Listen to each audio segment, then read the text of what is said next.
Vamos lá, meus irmãos, continuando aqui nossa gravação, nosso quarto dia de aula de História dos Avivamentos, segundo bloco. Então, nós estávamos debatendo sobre o trabalho de vocês. Percebam, irmãos, é muito curioso que não há como colocarmos de uma forma única o avivamento. Agora, vamos lá. Vocês fizeram do Antigo Testamento, só faltou a irmã Cleusa, né? Em virtude da doença dela e da neta, ela não está aqui. Eu quero acreditar que ela me encaminhou também, né? Eu estarei corrigindo detalhadamente a partir de hoje todos os trabalhos de vocês. E agora vamos para o Novo Testamento. Novo Testamento, né? 3 acontecimentos no Novo Testamento que marcam assim um avivamento, ou pelo menos nós notamos um avivamento. O que vocês colocaram? Pode começar aí, pastor Johnny. Vamos lá. Eu começo com João 4, mulher samaritana. Eu acho que vai ser uma dessas questões aí sobre dúvidas se sim ou não, né? Mas eu parto da ideia que, assim, de algum modo, embora eles tenham sido misturados ao longo do tempo, eles vieram de uma raiz israelita. Eles pertenciam ao povo de Israel. Então, enfim. Então, João 4, Atos 2 e Marcos 1. Bom, na verdade, é falando sobre João, né? João Batista. E aí João tem... Batista. Então, Joia, você pegou Samaritanos, Atos 2 e a vida de João Batista, a obra de João Batista. Legal. Vamos lá. Próximo irmão ou irmã? Eu coloquei Atos 2, irmão, viu? Quer ir? Pode ir, Maísa. Eu coloquei Atos 2, eu coloquei de Cornélios também. Atos 10. E coloquei Atos 16, mas aí eu estou na dúvida com Atos 16, Paulo e Silas na prisão. Que é a história dos filipenses. Tudo bem? Não tem problema. Vamos lá. Agora Gil e depois irmão Júnior, por favor. Bom, eu também coloquei João 4, né, mulher samaritana. Acredito que foi um grande avivamento, né, ali aquele momento. Atos 2, né, de praxe, né, Pentecostes. E coloquei também, isso daí eu acho que é excepcional, João 11, né, que foi um verdadeiro reavivamento, que foi a ressurreição de Lázaro. Olha, bem interessante, eu gostei da colocação, interessante, legal. Mas foi um grande mover naquele momento ali, para todos que estavam ali.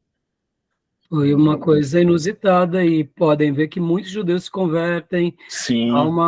Aí depois há uma perseguição de Jesus. Exatamente. Eu levei em consideração isso daí. Os critérios, né? Joia, muito legal.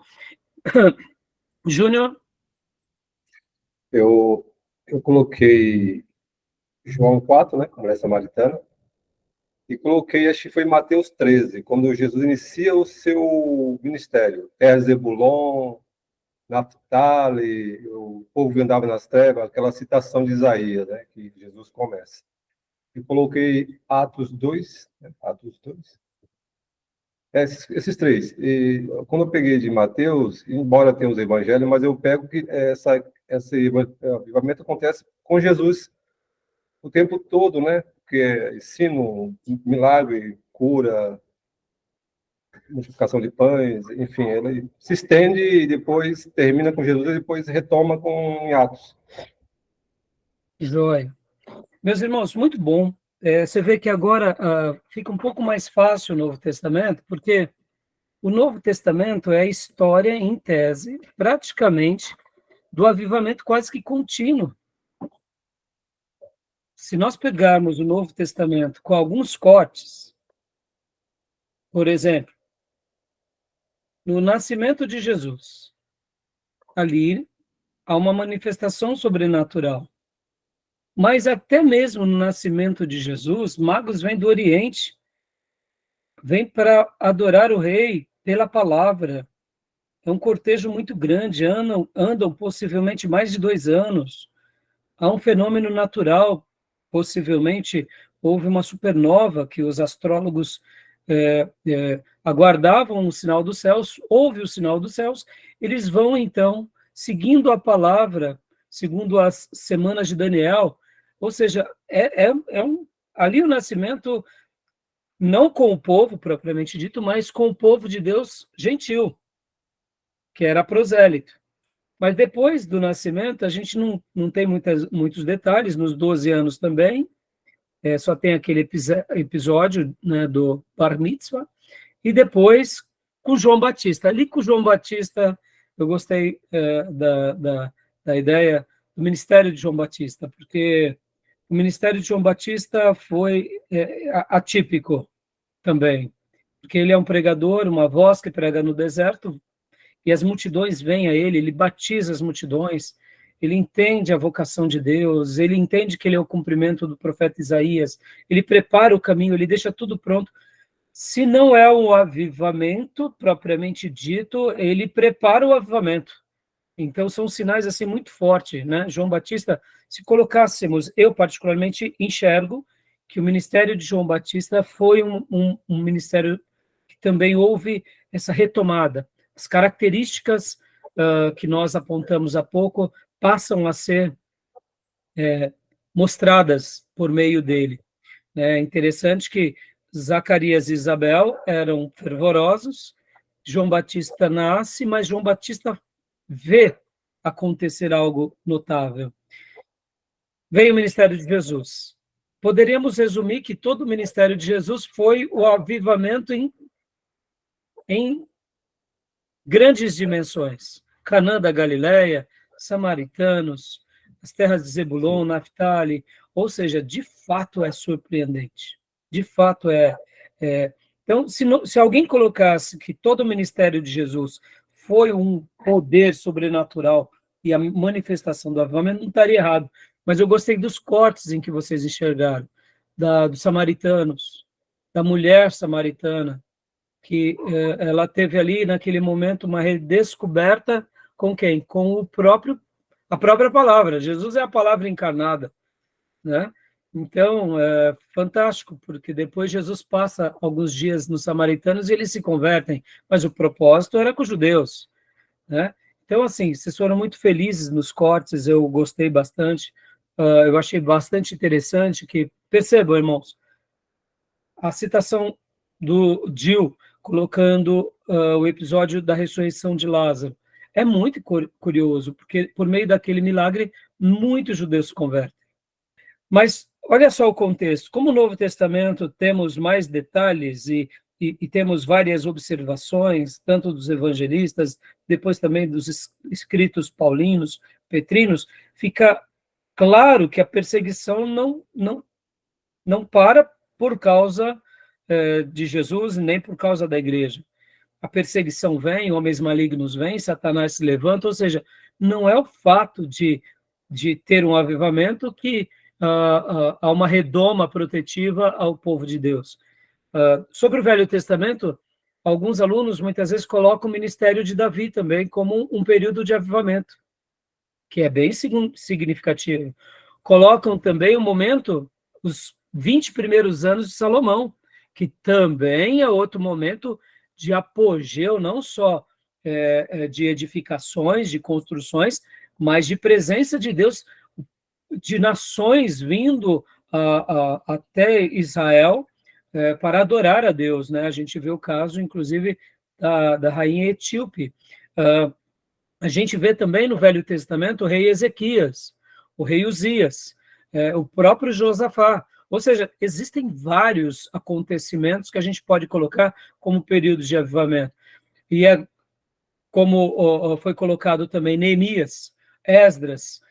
Eu poderia colocar também que o momento em que Zacarias e Ageu redimensiona a construção do templo, depois de 15 anos parado, foi um momento de avivamento. Por quê? Porque o templo tinha sido iniciado a construção por Zorobabel, veio uma perseguição dos samaritanos, eles param por 15 anos, vem Ageu, vem Zacarias, traz o povo de volta, e mesmo com o edito do imperador, eles seguem a palavra. Ou seja, irmãos, temos muitos modelos que a gente poderia colocar. E o Novo Testamento, então, a gente tem esse primeiro corte, que é João Batista, segundo corte, que é todo o Novo Testamento, e o terceiro corte, que é depois de Atos. Agora, é claro que, como os apóstolos vão estar chegando em lugares distintos, então eu, particularmente, eu acredito que em Filipenses, se aquilo não é um avivamento, ali é uma manifestação estratosférica, né? Terremoto, expulsar demônio, e ainda porque você expulsa o demônio da adivinha, você vai preso, depois o carcereiro se converte, é criada uma igreja poderosa ali, pequena, mas poderosa. Então, foi local? Foi local. Né? E nas cartas, e na maneira em que Paulo, onde Paulo chegava, Paulo levava a mensagem, e com algumas exceções, a gente não vê uma igreja estabelecida. Então, assim, foi muito legal, gostei do material dos irmãos. Temos, assim, momentos também como a igreja de Éfeso, o primeiro momento de Éfeso, o segundo momento. Temos a igreja de Corinto com a evangelização de Paulo, depois com a apostasia e depois a retomada por causa das cartas de Paulo. Ou seja, quando a gente vai estudar, o Novo Testamento, ele tem focos poderosos, ora com o profeta João Batista, ora com Jesus e depois com os apóstolos, mas nenhum momento parou a perseguição, parou a luta, parou o embate, mas eles venceram. Né? Então, assim, parabéns, foi muito bem colocado os apontamentos de vocês. Pode dizer, Júnior. Esse é o que o Diogo apontou, né? De ato, de prisão. Atos dos Apóstolos, todo ele, para mim, é uma consequência do primeiro ato que acontece em Jerusalém. E vai repercutindo. Sim. Aquele avivamento, ele vai ter desdobramento, ele não cessa. Não cessa. Não cessa, ele vai tendo a perseguição, quanto mais persegue, mais ainda eles estão... Exatamente. Sabe, poder era assim, tangível, né? Passava Tangível. a sombra, curava. Exatamente. E até mesmo, né, Júnior, por exemplo, com a criação da igreja de Antioquia. Ô, irmãos, só fazer um último comentário aqui. Talvez o Dio e o pastor Johnny vão se lembrar em geografia bíblica, quando estudamos o Novo Testamento, as histórias, né, das terras santas e depois das outras nações, e que chegamos ali em Antioquia. A igreja de Antioquia da Síria, ela é considerada uma igreja missionária, uma igreja forte. Ela não disputa contra a igreja de Jerusalém, pelo contrário, ela complementa a igreja de Jerusalém. No entanto, olha que interessante. Antioquia da Síria, nos dias de Paulo, nos dias de Barnabé, era uma potência educacional, era uma potência no comércio, eles eram ricos. Quando os navios iam chegando perto de Antioquia, as casas elas eram revestidas com material branco, que de longe, quando o sol batia, se viu aquelas montanhas, se viu aquelas construções lindas. Era uma igreja riquíssima, era um povo rico, próspero, inteligente, e a gente não vê em nenhum momento, em nenhuma passagem da Bíblia, mostrando que eles eram poderosos, que eles eram ricos, que eles eram influentes. O que nós vemos na igreja de Antioquia? Começa com o primeiro adjetivo que é colocado e um dos mais importantes, que pela primeira vez, lá na igreja de Antioquia, eles foram chamados de cristãos, ou seja, pequenos cristos. Havia profetas, mestres e pastores, e o Espírito Santo falava, porque era um povo que ouvia a palavra, onde Barnabé era um dos líderes, Paulo foi chamado por Barnabé, e aí o Espírito Santo fala, eles apoiam, Paulo faz uma obra linda, maravilhosa, quando vem dar relatório, nós não temos culto à personalidade, nem a Paulo, nem a Barnabé, nós temos o episódio da discussão, mas cada um segue fazendo a sua obra com liberalidade, ou seja, se nós não fôssemos estudar a geografia, a história e a arqueologia, a gente não saberia de nada disso. Porque a impressão que dá é que a igreja de Antioquia era um povo lá na Síria simples, paupérrimo. Não, eles eram riquíssimos, influentes, mas o que destacava não era a erudição, não era a riqueza, não era o comércio, era o quê? Que eles eram cristãos. Aleluia. Isso é extraordinário. Quer mais do que uma igreja avivada mais do que essa? E aí o evangelho chega em Roma, sendo que Paulo nem Pedro tinha chegado em Roma, mas o evangelho chegou. Ou seja, é o avivamento em loco, é o avivamento em expressão. Parabéns. Tá bom, meus irmãos? Glória a Deus. Gostei bastante dos apontamentos. Percebam, irmãos, não há um case fechado, a gente deixa aberto, e que Deus derrame o seu Santo Espírito de forma copiosa entre nós, e que a gente, quando ver o mover de Deus e as atuações diante daquilo que nós aprendemos na Bíblia, porque essas 4 aulas aqui que tivemos, que hoje é o nosso 4º dia, foi para fundamentar o seguinte: há uma teologia no avivamento. Ela é bíblica, está no Velho Testamento e está abundantemente no Novo.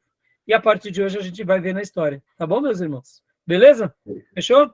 Bom, e agora para a gente fechar, eu queria que vocês me comentassem em poucas palavras, gostaram dos vídeos do Nicodemos, sobre pneumatologia, sobre o Espírito Santo? Eu não vi.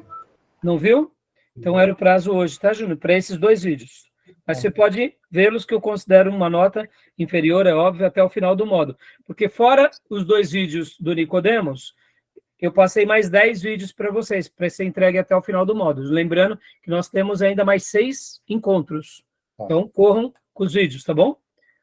Ok. Pode ser audiobook, pode ser vídeo, pode ser áudio. Eu quero temáticas, qualquer dúvida de qualquer... como vocês sabem, eu dei ali os critérios. Pastor, eu posso ver esse daqui, aí eu avalio e passo para vocês, tá bom? Sim. Vamos lá. Então, Gil, diga para nós, o que você achou? Bom, a gente já tinha acompanhado ele em pneumatologia, né? Isso. Sobre esses vídeos, mas é maravilhoso, traz uma clareza. O Nicodemos, ele é muito lúcido, né? Quando explica e tem uma opinião formada assim, e muito crente, é muito bíblico. Eu achei interessante, eu até conversei com o pastor Johnny sobre isso na igreja, né, a forma que ele explica sobre ser realmente cheio do Espírito Santo. Isso é muito elucidador, assim, para mim, assim, né? Joia. Porque... Amém, isso mesmo. Não, mas isso aí pode falar. Por quê? E concluir. Não, é porque até ouvi-lo, né, eu tinha uma concepção diferente, né, realmente eu pensava como a grande maioria dos evangélicos, né, que ser cheio do Espírito Santo é no momento que você é ali, né, colocado as mãos sobre você, você fala em línguas e recebe alguns dons, e aquele momento você foi batizado pelo Espírito. Até então eu tinha essa concepção também, e ao ouvi-lo, assim, realmente a gente... traz uma luz assim para o nosso entendimento. Joia, muito bom. Então, vamos lá, pastor Johnny e Maísa. Pastor Johnny também já viu em pneumatologia, né, pastor? Já tínhamos visto. Bom, faz das palavras do Dio as minhas. O que é interessante, acho que eu ouvi um reformador, e alguém tão experimentado como ele, é realmente colocar por terra alguns achismos, né, que a gente aprende ao longo da caminhada. Como, por exemplo, né, o Dio acho que trocou bem no âmago aí da fala. O fato da gente acreditar que alguém cheio do Espírito é alguém que vem tagarelando e às vezes soltando os fogos de artifícios, né? Não sei se estou me fazendo entender. Sim. Mas eventualmente pela própria escritura, né? E aí nesse aspecto, eles são extremamente bíblicos, né? Assim, eu pelo menos penso isso, eles são extremamente bíblicos. E aí, eventualmente prova por A mais B que ser cheio do Espírito não tem nada a ver em fazer malabarismo, e sim ter uma vida prática, devota ao Senhor. E isso se reverbera no seu cotidiano, né? Então, assim, dentro do meu trabalho, como é que é o meu comportamento lá? Como é que eu demonstro cheio do Espírito Santo? Eu falo línguas lá? Eu fico gritando? Não, é meu comportamento, né? Minha conduta vai demonstrar isso. Eu acho que isso é... né, pastor? O fruto vai demonstrar se realmente eu sou cheio ou não. Isso aí. Mais alguma coisa? Não, creio que seja isso mesmo. Maísa? Pastor, não há nem muito o que falar. Eu concordo extremamente com os meninos, que ele é bíblico, não tem como fugir disso aí, né? Ele é bíblico e muito gentil ao se referir aos exagerados, né? Porque ele não traz assim, não aponta um dedo, mas ele mostra a verdade, assim, sem precisar expor as outras pessoas, né? Que agem e pregam o sensacionalismo, né, baseado na Bíblia. Isso é maravilhoso. O pastor Jeremias, que é aquele pastor presbiteriano que eu, na última aula, mencionei para vocês, que é um homem muito conhecido no Brasil, certa ocasião ele estava pregando no aniversário do pastor Ernesto Lini e ele disse: quem é que disse que o Russell Shedd não é cheio do Espírito Santo? Porque eu estava num congresso e o pastor Russell Shedd tirou do bolso um livro que ele tinha acabado de ler e me deu. A Carne, o Diabo e o Mundo. Aí o pastor Jeremias, se não me falha a memória, foi o pastor Jeremias, disse assim, meus irmãos, aquele livro sacudiu a minha vida. Eu estava orando, pedindo a ajuda de Deus, e o próprio Russell Shedd entregou aquele livro para mim, que ele tinha acabado de escrever. Foi como se Deus falasse com ele, ministrasse a ele, etc. E tal. Ou seja, irmãos, Dr. Russell Shedd, um homem cheio do Espírito Santo, um batista brasileiro, é o fruto, como vocês disseram. Não é as bravatas, não é as cartadas, não é o sensacionalismo, mas é o fruto que a gente deixa. Então, joia, é isso aí. E deixa eu até aqui fazer uma indicação para vocês. Eu tenho aqui 2 obras, que uma é o Movimento Carismático, que na realidade ela é da Felire, o que é a Felire, a editora Felire? É a Fundação Editorial de Literatura Reformada, está em castelhano. São vários artigos de vários pastores, falando sobre o movimento carismático, sobre fazendo um apontamento sobre o movimento carismático. E também tem uma outra obra aqui, que é Batismo e Plenitude do Espírito Santo, do John Stott. Irmãos, leiam tudo que vocês puderem sobre o batismo com o Espírito Santo, os dons do Espírito Santo, questões de avivamento, busquem autores bons e editoras boas, porque isso vai agregar muito. Fica uma outra indicação também, que é do Martin Lloyd Jones, sobre os avivamentos. E que Deus continue falando no nosso coração, tá bom? Então vamos lá, meus irmãos. Agora, beleza, agora vamos para as temáticas. Nesse ponto agora eu vou fazer uma abordagem, né? Então, eu até tinha selecionado o material aqui para vocês, e esse material, na realidade, nós já acabamos até fazendo todas as citações, né? Sobre os avivamentos no Antigo Testamento, no Novo. Então, ficou muito mais claro essa questão. Então, agora eu vou entrar aqui no slide número 4, e eu vou compartilhar com vocês. E olha só, a gente vai falar um pouco sobre a história do povo judeu quando eles vão conquistar Canaã. Eu quero mostrar aqui com o slide do pastor, professor Maurício, ele vai falar um pouco sobre as religiões dos cananeus. Lembra que eu tinha pedido na última aula para vocês lerem esse slide? Eu só vou fazer uma breve descrição para a gente ir para uma tomada de princípios, para mostrar um pouco como é importante o povo de Deus ter as características que Deus deixou para nós, que é de uma fé nele, na palavra dele, porque se eu quero conhecer a pessoa dele, eu tenho que acreditar que ele se revelou, e se ele se revelou foi por que meio e por onde, e nós acreditamos de uma forma consensual que foi por meio da sua palavra, e a Bíblia é a revelação de Deus, infalível, inerrante, já trabalhamos isso em hermenêutica, mas agora aqui, diante disso, desse Deus que se revela por meio da sua palavra, desse povo que crê, desse povo que ora, porque a palavra ensina-nos a orar, ensina-nos a quem orar, como orar, quem adorar, praticar, desenvolver os dons, expandir o reino. Ou seja, vai ser muito interessante agora avaliar esse slide do professor Maurício, porque quando a gente começa a compreender um pouco a complexidade de Canaã, aí a gente entende o porquê Deus, esporadicamente, precisava sacudir o seu povo. Ora para renovar o seu povo, para trazê-los de volta, ora para mostrar a glória dele, e ora também para quebrar as arestas, porque havia uma cultura pré-estabelecida em Canaã que não foi uma religiãozinha mais.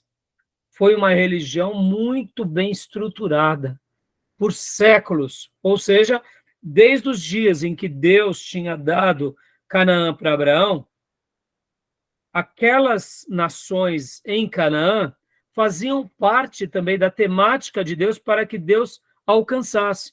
E quem Deus desejava ser o instrumento para alcançar aquele povo? Abraão e os seus descendentes.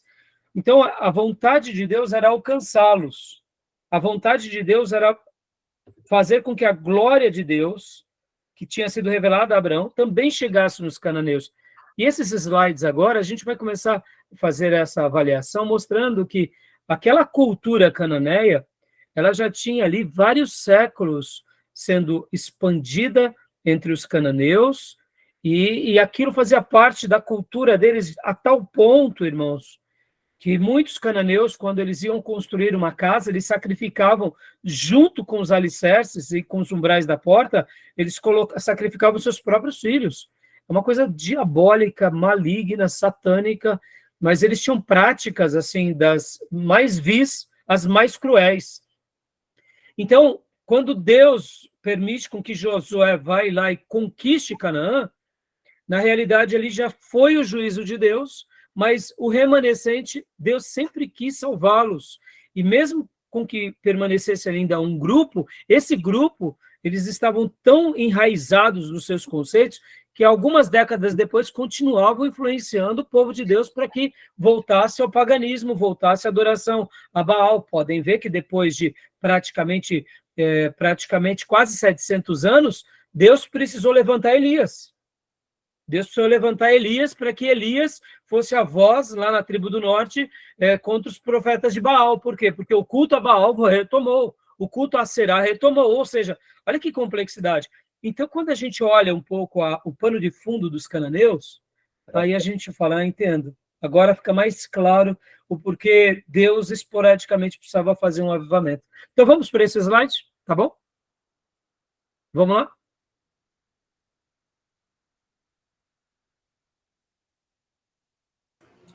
Pastor, enquanto o senhor abre, só uma pergunta. O Pois pastor não. Jeremias, o senhor mencionou, é o pastor presbiteriano lá de BH? Isso, é ele mesmo. Ah, tá, ok. Ele é um pastor muito carismático, um pastor muito conhecido, que tem, assim, um posicionamento muito equilibrado, eu diria, com relação ao intercâmbio que ele faz com várias outras igrejas, então é realmente muito bom. Tá bom? Vamos, esses slides, a partir de agora, são do nosso querido pastor, professor Maurício de Abreu de Carvalho. Ele é pastor de várias áreas, várias cadeiras do seminário, é um dos diretores de seminário STBnet, além de teólogo, mestre, ele também é formado na USP em História, ou seja, o conhecimento dele é vasto, foi meu professor, e na minha adolescência foi meu líder dos jovens, ele era da mesma igreja que eu me converti, ele me ajudou muito, inclusive, o conhecimento no STBnet foi por indicação dele. Eu, na época, queria fazer um seminário mais fogoso, e ele disse assim para mim, com muito amor, Rai, teologia a gente tem que aprender com quem manja. Fogoso a gente vai para as vigílias. Seminário é amar a Deus com a mente. E aquilo entrou no meu coração. Falei, então, onde eu vou fazer teologia? Ele falou, pai, vem aqui, faça onde eu fiz. Aí eu fui fazer, ele estava se formando e aqui estamos, né, meus irmãos? Então, agradeço muito a Deus pela vida do pastor Maurício. Vamos lá. Então, religião dos cananeus, rapidamente aqui. Ó, esse sítio de Ugarit, leia para nós, pastor Johnny, por favor, rapidamente. Joia. Sítio de Ugarit. Descobertas arqueológicas no local da antiga cidade de Ugarit mostraram centenas de placas de barros pertencentes à biblioteca do templo de Ras Shanha. Joia. Então, aqui foi descobertos muitos acervos arqueológicos. Essa região, a norte de Israel, ali, se não me falha a memória, é na Síria, tá? É onde fica esse lugar. Continuando aqui, leia rapidamente para nós. Pastor, por favor. Complexidade do culto cananeu. Esses textos religiosos provam que a oposição contra a qual a tradição de Moisés teve que lutar não era uma simples aglomeração de pequenos cultos de fertilidade presididos por insignificantes deuses e deusas, mas, pelo contrário, um dos mais elaborados sistemas religiosos do mundo antigo. A religião dos cananeus já era bem difundida e já estava estabelecida na Palestina antes da conquista israelita. Era uma religião com ritos já bem elaborados e se identificava com os interesses de uma população agrícola. A religião dos cananeus era identificada com a natureza e tinha por objetivo ensinar os homens a cooperarem e controlarem o ciclo das estações. Olha só que interessante, irmãos. Essas palavras aqui remetem àquela ideia que nós aprendemos em introdução ao Antigo Testamento, que as civilizações, elas afloravam nas margens dos rios, E, por essa razão, elas prosperavam, plantavam, tinham comércio, tinham seus gados. Só que aqui, além disso, havia uma religião que favorecia todo esse aparato tecnológico da época, da agricultura, do manuseio com os rebanhos, e automaticamente que gerava neles o que? Prosperidade. Então, perceba que havia o lado comercial, o lado humano, mas havia um lado espiritual, até as questões das estações, ou seja, criava uma codependência. Se eu adoro, logo eu sou beneficiado, se eu sou beneficiado, ele me abençoa mais. Então, os cananeus, eles vão crescendo, e não só na região de Canaã, propriamente dito, mas todas aquelas religiões que também se voltaram às religiões dos cananeus, que eram todas aquelas outras regiões, até mesmo além de Canaã, né? Como no meu caso eu mencionei da Síria. Então, é bem interessante.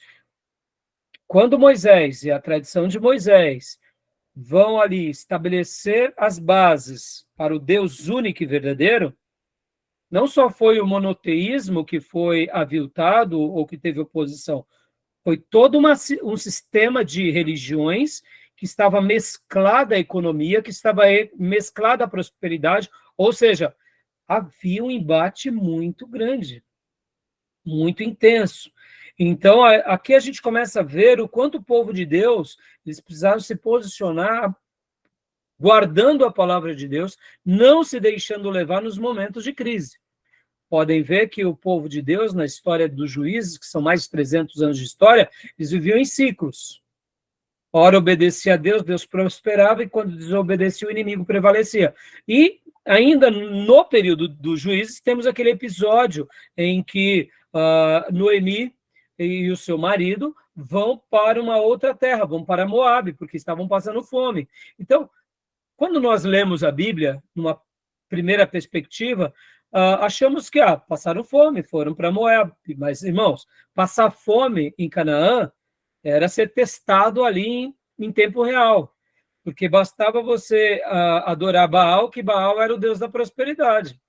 Então, no momento que eles fogem de Belém, eles fogem de Jerusalém, de Judá, eles na realidade, eles estavam o quê? Buscando sobreviver. Mas eles foram para onde? Eles foram para uma cidade de pagãos. Os moabitas eram um povo amaldiçoado até então. Lá com Moisés, quando eles tentam entrar em Canaã, os moabitas não deixaram eles entrar. Então, os moabitas eram amaldiçoados. Eles foram buscar comida no meio do povo amaldiçoado. Eles foram buscar o pão no lugar onde o pão é amaldiçoado. Mas, pela misericórdia de Deus, eles lá estiveram, e lá temos toda aquela história do livro de Ruth.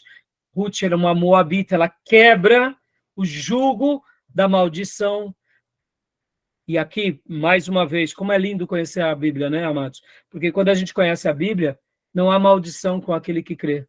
Logo, se eu me converto, toda maldição é quebrada. A Ruth, ela era uma moabita.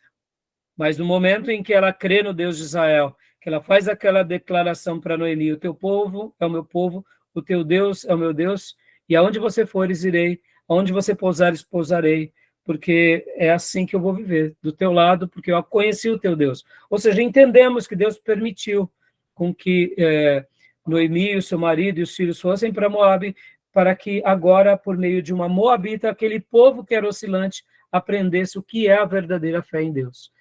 Percebam, mas quando a gente para e pensa na dificuldade da fome, os cananeus e os outros povos, eles adoravam Baal, que era o deus da fertilidade e prosperidade, e Aserá, que também era uma deusa da prosperidade. Ou seja, era muito intenso isso. Quase como hoje, passamos por algo bem parecido. Se nós nos tornarmos de tal setor evangélico que faz algumas campainhas, a gente vai prosperar. Então, ou seja, por isso que muitas pessoas se inclinam para esses setores e para essas práticas. Não é porque a teologia é boa, não é porque o conhecimento é bom, é porque eles querem dinheiro, querem riqueza. Esse é o dilema do ser humano, sempre vai existir. Então, é interessante isso. Ontem eu Bom? vi vários vídeos sobre os cananeus ontem, Ah, e eles abordaram também que essa questão da fertilidade deles está relacionada à lavoura, ao cultivo, também está ligado à promiscuidade, tanto espiritual como sexual, porque ele usa também um animal lá, e até o órgão, o animal, sim. como símbolo da prosperidade, da fertilidade. Então, e podem ver que geralmente a Será, que depois para outras culturas vai virar Afrodite, ou Diana, né? Geralmente nos postes ídolos, ela sempre está com o peito de fora, porque ela alimenta todo aquele que vai até ela, né? E, ou seja, ela tem suprimentos para todos. E então, bem colocado, Júnior, por isso que quando eu falei há pouco sobre o sacrifício humano é o mais degradante de todos. Antes de chegar lá, seria as atividades de cultos sexuais, né? Que eles Sim. praticavam também, né? Isso. Então, joia, obrigado, viu, Júnior? Continua para nós, pastor Johnny. Mito cosmogônico. Os textos de Ras Shanha também contêm uma versão do muito divulgado mito da criação do mundo. A criação é o resultado de um combate em que Baal destruiu o monstro do caos, imaginado como um dragão marinho e muitas vezes chamado Leviatã. Com a vitória de Baal, surgiu a ordem do caos e a criação nação. Então, né, Conto de fadas. interessante. Hã? Quase um conto de fadas. Então, você vê que esse mito cosmogônico seria o princípio que explica todas as coisas, parafraseando Gênesis, né? Mas percebam que aqui eles têm Baal, né, que realmente destrui, né, tanto o caos quanto o monstro, o dragão, que também é chamado Leviatã, e aqui, então, nasce a ordem. Olha só, ele é o ordeiro, né? Tem toda um, um programa, algumas normas. Percebam, irmãos, não era adorar, por quê? Porque dá certo, então vamos lá e adora, que nem nós brasileiros, pelo menos eu cresci debaixo de muita simpatia, né? Faz que dá certo. Né? Uma religião, quando ela impregna na cultura, existem algumas coisas que, na realidade, estão além do que dá certo, pode fazer, porque você vai ver. Tem alguns valores que a gente vê que aquele povo começa a praticar ou acreditar que vai virando cultura, né? Ao longo dos anos, né? Então, os deuses cananeus, lê aqui para nós também. Com a mitologia grega também, né? De Zeus. Tem uma similaridade com a mitologia grega. Zeus. Exato. Podem ver, Júnior, que toda cultura que vai para o paganismo, eles têm que estar fundamentados em cima de uma história, né? Sim. Não tem como você não... do nada. Uhum. Essa questão do nada ou de uma revelação é algo mais, eu diria, até um pouco mais novo, porque as religiões antigas, elas tinham que preservar suas histórias, porque preservando as suas histórias, dava a identidade do seu povo, e essa identidade do povo tinha a ver com o quê? Com a religião deles, quem criou eles, de onde eles vieram, quem era que devia ser adorado, porque aí, diante dessa adoração, Deus cuidaria, se não adorasse, Deus o amaldiçoaria, ou seja, as coisas não eram... o desdobrar das religiões no passado, você pode ver que tem toda uma construção. Esse negócio mais novo, de que o anjo falou, não sei o quê, é um desdobramento mais, vamos dizer assim, mais novo. Não estou dizendo que não existisse, né? Mas tem toda uma estrutura, uma arquitetura religiosa, né? Tá bom? Então, pode ler para nós, pastor, por favor? Já. Deuses cananeus. El, chamado também de Latipan, e possivelmente Dagon. É conhecido como o pai dos deuses. O pai da humanidade. É o criador das criaturas. Opa, dá uma pausa aqui, pastor. Olha só, mais uma vez.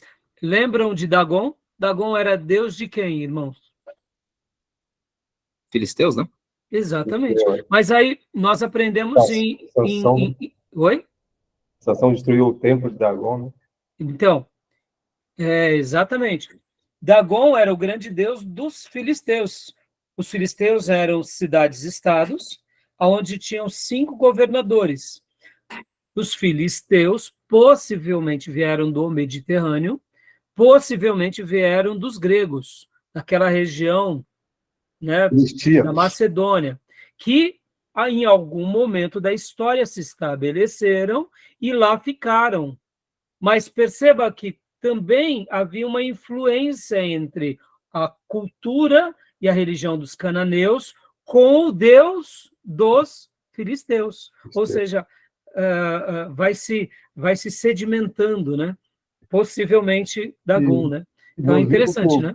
No vídeo que eu vi ontem, eu vi uns 4 vídeos, né? Fui dormir tarde, sobre os cananeus. E eles falam que aquela região que compreende a Síria, Israel, Líbano, Palestina e a Jordânia. Eles dizem que o cananeu era integrado com várias tribos, amoreu, jebuseu, exatamente, aveu, várias tribos. E até as cidades-estados, né? No caso, como os filisteus. Sim. Júnior, tudo que você assistir, pode colocar no nosso grupo, viu? Porque essas informações são muito boas. Então, irmãos, isso vale para todos vocês.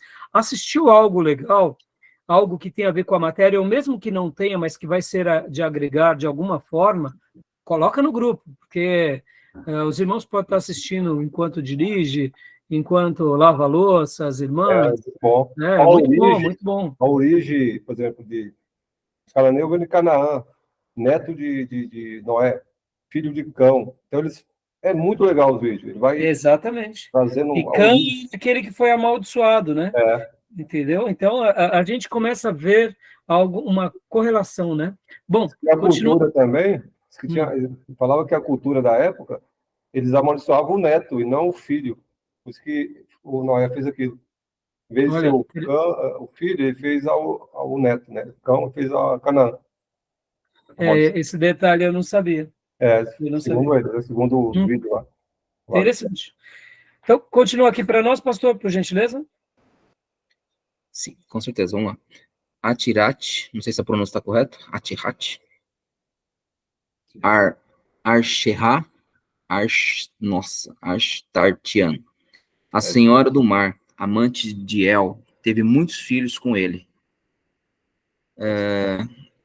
Kadishu, uma deusa síria que muitas vezes é representada nua, é uma deusa da fertilidade. Kodesh e Anhur, pescador de Atirat, mensageiro de Baal, para Cotar e Cassis, é também empregado de Atirat. Joia. Olha aí, aqui são os achados arqueológicos. Podem ver, eles dominam feras, têm poder. Aqui é a Será, olha, né, sustentando os seios. Lembra de Jacó, quando ele foge de Labão, que a Raquel e Lia, principalmente Raquel, escondeu os postes ídolos dos seus pais, né? Então, eu fico imaginando que devia ser alguma coisa assim. Não necessariamente isso, mas algo bem do tipo, né? Aí, ó, deuses cananeus. Continua, pastor, por favor. Ok. Cotar e Cassis, hábil e inteligente, chamado também de Shoezur e Reian, é identificado com Pitá, é um deus artesão, é requisitado por El para construir um trono para Yan. Opa, olha só, você percebe, irmãos, tem toda uma história, tem toda uma mitologia, tem todo um porquê. Irmãos, falando aqui, né, Deus cria tudo e o diabo copia. Deus criou a revelação, Deus criou todas as coisas, e o diabo tenta parafrasear Deus e imitar Deus, porque somente assim o anseio e a curiosidade dos homens pode ser um pouco preenchido. Pode ver, toda religião que ela realmente consegue se perpetuar na história tem uma explicação, tem uma lógica, tem respostas enigmáticas, tem o porquê você nasce. Eu até recentemente, esses dias atrás, eu vi uma cena, alguém publicou, né? Uma foto de um bebezinho, pensa um bebezinho que não era formoso, mas fazendo uma careta muito feia, muito feia. E aí tinha uma frase assim, porque ele estava fazendo uma careta muito feia, com os olhinhos bem, bem esbugalhados. E aí, na foto, dizia assim, meu Deus, reencarnei esse pobre de novo. Eu falei, meu Deus, que judiação. O que o pessoal faz com a foto do bebezinho. Ou seja, né, nasceu feio, nasceu pobrezinho, e aí, meu Deus, olha aí, nasci pobre de novo, podia ser, né? Aí eu falei, que maldade, né? Então, assim, percebam que as religiões, elas tentam responder o que na história a gente não responde. Então, elas precisam de uma explicação um pouco lógica, senão as pessoas se enveredam para qualquer outra religião, né?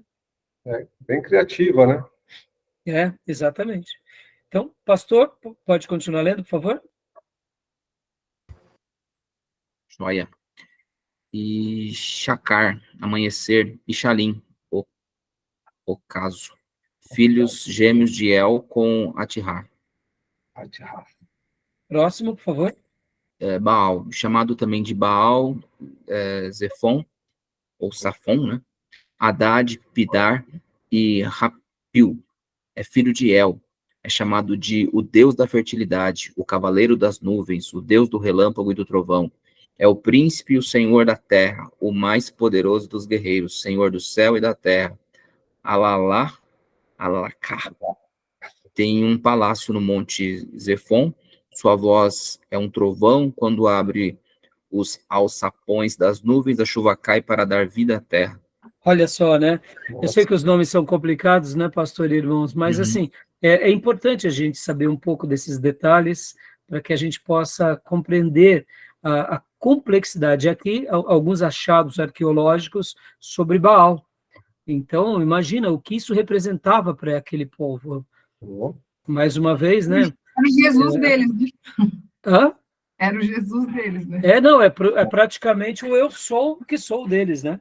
Imagina a idolatria, a gente fala assim, o católico Aparecida, né? Imagina esse povo nessa época aí. Sim, claro. Né? E agora aqui Astarte. Por favor, pastor. Astarte. Bom, eu vou passar tudo isso aqui, pastor. É uma esposa de Baal. Isso. É deusa da guerra e da perseguição. Fora de Ugarit, muitas estátuas nuas da deusa foram identificadas com ela como uma deusa da fertilidade e do sexo. Em Sidom mereceu sacerdote e sacerdotisas reais. Lá serviu como uma deusa da fertilidade, amor, guerra e da vitalidade sexual.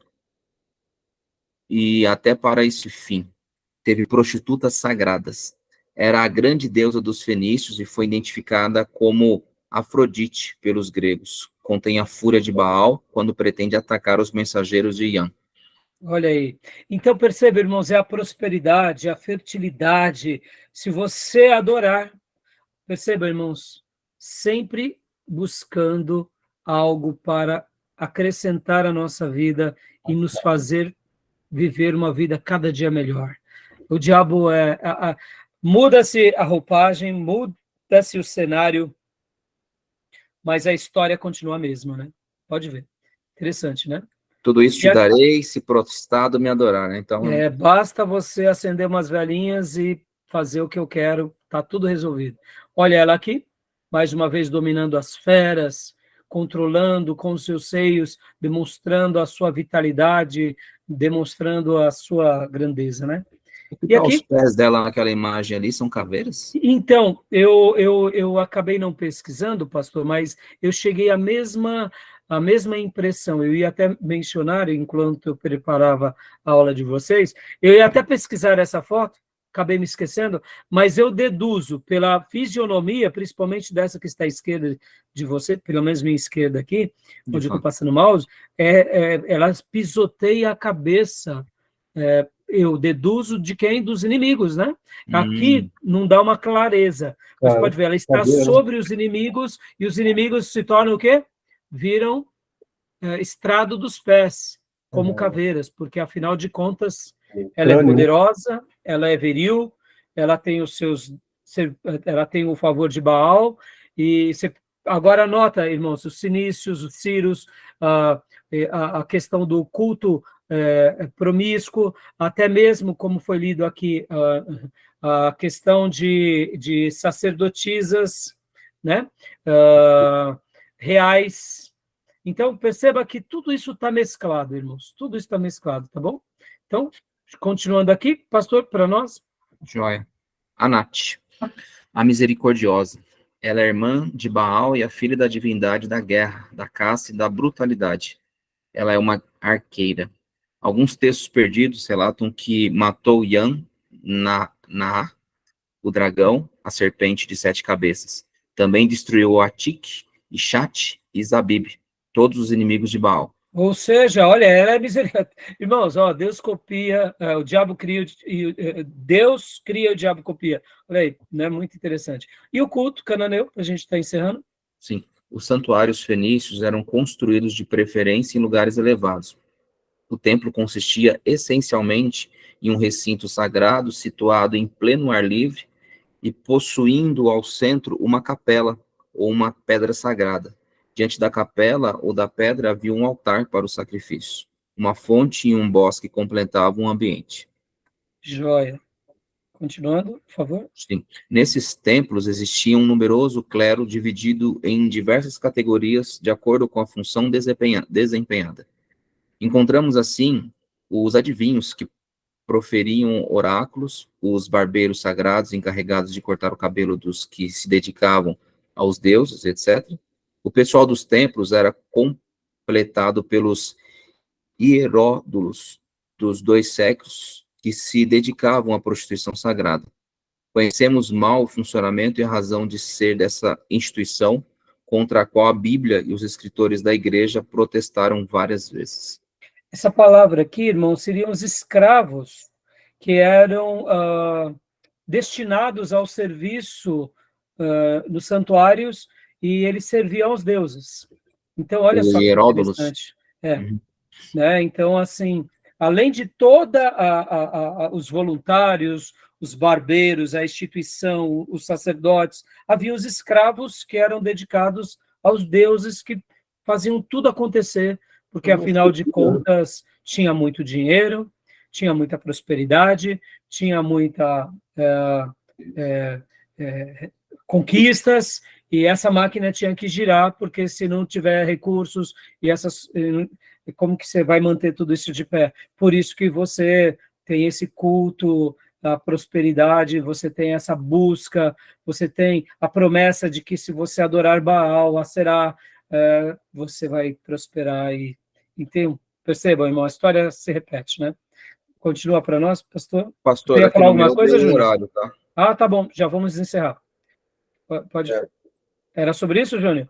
Não, acho que no meu falta 2. Ah, tá bom. Então, pode ler, pastor, por favor? Pois não. Os fenícios ofereciam a seus deuses sacrifícios de animais como bois, servos, bodes, cordeiros, pássaros e etc. Havia igualmente libações de óleo, leite e vinho. Quando o sacrifício era de grande importância, costumava ser comemorado por meio de uma estela votiva. O que nos causa espanto e horror é o sacrifício de crianças. Tal costume nefando, atestado por Filon, Deodoro e pelas próprias escavações arqueológicas, persistiu segundo Tertuliano em plena era cristã. Ou o que era essa estela votativa? Pensem, sabe aquelas inscrições que se colocam nos túmulos? É como que se fosse, além de ser uma... que geralmente se coloca uma lápide, né? Aqui jaz um grande homem de Deus, tal. Mas a estela votativa seria como se fossem os dizeres das conquistas daquele ser, né? Então, era colocado... Um grande destaque, né? Exatamente, né? Agora, olha que interessante, irmãos, o sacrifício de crianças, e isso persiste até Tertuliano. Meus irmãos, a gente está falando aqui de aproximadamente 2.000 anos de história e de influência, porque os cananeus já começaram essas práticas no dia de Abraão. Nos dias de Moisés, eles, como diz o texto sagrado, porque quando Deus fala para Abraão, o meu povo vai ficar no Egito, porque ainda A maldade dos cananeus não chegou até o máximo. Nos dias de Moisés e Josué, a maldade dos cananeus tinha chegado ao máximo. E depois se perdura por todo o Velho Testamento. A gente tem que lembrar que o Jesus de Moisés é por volta de 1450 a.C. e vai até o início da igreja. Ou seja, irmãos, mais de 2000 anos de influência. Então, perceba como foi difícil tudo isso. Tá bom, meus irmãos? Tudo jóia? Beleza? Então, para a gente parar aqui, algum comentário? Tranquilo. Tranquilo? Na retomada do último bloco, eu quero fazer um apanhado bem rápido, cronológico, dos reis de Israel, e quero mostrar para vocês o quanto foi importante o avivamento na história do Velho Testamento. Por quê? Que é por meio do avivamento que Deus, ao mesmo tempo, trazia o seu povo de volta para que eles não se perdessem com as práticas ímpias. Ou seja, o avivamento é um projeto de Deus com o seu povo, para que o seu povo receba de Deus vigor, fogo novo, revigoramento, rebentos novos, para que esse mundo e essa vida tão corrompida não nos destrua. E a gente vai entender, então, o porquê Deus, de fato, levanta muitos servos, e graças a Deus, os avivamentos do Velho Testamento são também algo para que Deus preserve o seu povo, tá bom? E aí a gente vai estar fechando. Só um adendo, os hititas, o tribo dos hititas, eles fazem parte dos cananeus. Lembra quando o povo tinha um problema ali, os egípcios com os hititas, né? Eles pertencem também aos cananeus.